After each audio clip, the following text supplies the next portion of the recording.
আহ, একটু আগেই আমি শটের ফাঁকে বসে একটু যা হয় অবসরে বইয়ে পাতা উল্টাচ্ছিলাম। শক্তি চট্টোপাধ্যায়ের দুটো লাইন মনে পড়ল যে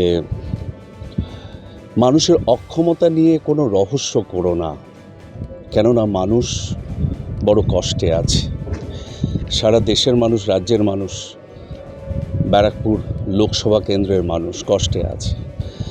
সেখানে কারখানায় আমাদের যে শিল্পনীতি ছিল বামেদের, যে শিল্পের জমিতে শিল্প হবে, সেই কারখানাগুলো একের পর এক বন্ধ হয়ে গিয়ে জমি হাঙরদের পেটে চলে যাচ্ছে। এছাড়াও মানুষের যে দৈনন্দিন কষ্ট রয়েছে, জিনিসপত্রের দাম, ওষুধের দাম, ইলেকটোরাল বন্ডের যে বিষয়টা সবার সামনে এলো, দেখা গেল যে এই যে ওষুধের দাম কেন বেড়েছে সেটা তো হাতে হাতে দেখা যাচ্ছে। এই যে ইলেকট্রিসিটি ইউনিট প্রতি আমরা রাজ্যে যে বেশি দিচ্ছি 7 টাকা করে, কেরালাতে সেটা 3 টাকায় কেন পারছে? এই নানা ধরনের জিনিস, মানুষের যে দুঃখ কষ্ট, মানুষ যে কষ্টে রয়েছে, সেটা সর্বস্তরের মানুষ জানেন, কিন্তু কিছু মানুষ সেগুলোকে নিয়ে রহস্য করেন। তারা বলেন আমাদের সাথে মানুষ আছেন, কিন্তু মানুষ অ্যাকচুয়ালি ভালো নেই। তো মানুষের কষ্টের কথা সংসদে গিয়ে বলার জন্যে পার্টি আমাকে দায়িত্ব দিয়েছে। আমি ব্যারাকপুর কেন্দ্র থেকে অবশ্যই চেষ্টা করব মানুষের কথা সংসদে পৌঁছে দেওয়ার। আমাদের লড়াই তো আমার একার কিছু নয়। আমাদের লড়াইতে পার্টির যে কমরেড এখন দেওয়ালে লিখছেন আমার নাম, অ্যাকচুয়ালি লড়াই করছেন তিনি নিজে।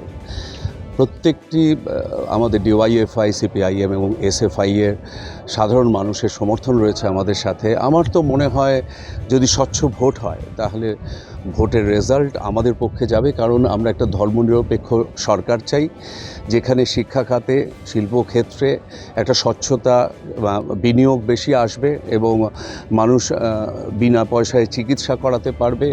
আপনারা জানেন যে 100 দিনের কাজ নিয়ে যে দুর্নীতি হয়েছে, সেগুলো আমরা যাতে স্বচ্ছতার সাথে মানুষের কাছে পৌঁছয় তার ব্যাপারে উদ্যোগী হব।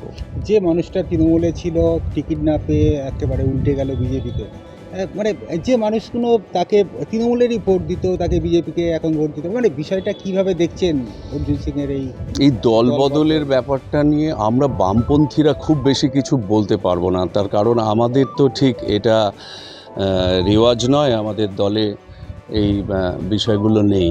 যারা করেন তারা বলতে পারবেন, ভোটের পরে আবার কোন দলে যাবেন কে তার কোনো ঠিক নেই। তাই মানুষকে বলবো যে মানুষ তার কষ্টের কথা, যেভাবে তারা দুর্ভোগের মধ্যে আছেন, সেই কথা সংসদে পৌঁছে দিতে আমাদের মতো যারা প্রতিনিধি আছেন, বামপন্থী, ধর্মনিরপেক্ষ, কংগ্রেসের সমর্থনে প্রার্থী আমরা,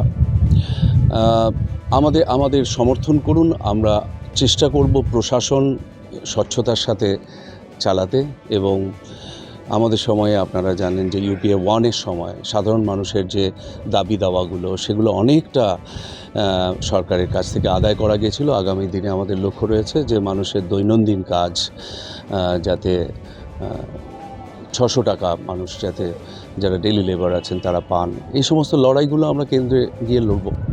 দেখুন, যখন মন্ত্রীর বাড়ির থেকে লক্ষ লক্ষ টাকা উদ্ধার হচ্ছে এবং একটা সরকারের একটা দপ্তর পুরো জেলের মধ্যে বসে রয়েছে, আমার মনে হয় মানুষের মধ্যেই আর কোনো সন্দেহ নেই। কিন্তু মানুষের স্বর আমরা তো ভোট কেন্দ্র অবধি পৌঁছতে পারে না, সেটাই দেখে আসছি। যদি স্বচ্ছভাবে ভোট হয় তাহলে মানুষ আশা করি সরকার বদলাবে।